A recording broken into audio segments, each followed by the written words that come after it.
Hello Clinters! It's winter season dito sa Oman. At syempre, hindi natin papalagpasin, tikman ang mga mishkak dito sa Oman, lalo-lalo na ang mishkak dito sa Ibra, na kung saan ang mga burger ay grilled at sobrang sasarap ng mga beef, chicken, and shrimp with squid.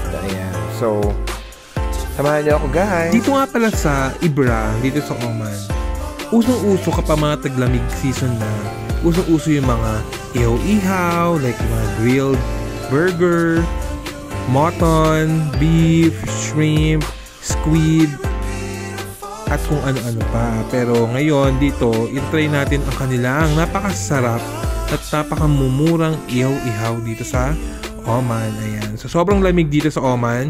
May winter season din dito kami sa Oman, sa Ibra. So habang iniihaw ni Kuya, ayan ang ating sadik. Iniikot-ikot ko muna kayo sa view ng kanilang pwesto dito sa Ibra, na kung saan malapit sila sa jogging road.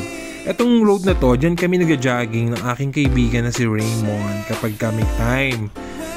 And yes, super waiting pa din tayo. Ayan, so sobrang daming customers si Kuya. At ito naman talaga ang pinaka number 1 na masarap na grilled burger at mga mishkak dito sa Ibra. Ayan, sa mga kaibigan ko dito sa Oman, kung mapupunta kayo dito sa Ibra, itry nyo ang number 1 dito sa Alaya. Ayan, diba nga?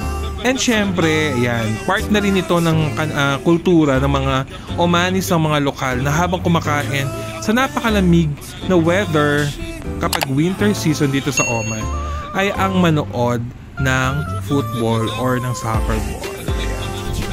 So iba naman din talaga, number 1 din sila. At ayan na nga, dumating na ang aking order na napaka-konti lang naman. Ayan, gusto ko lang itry.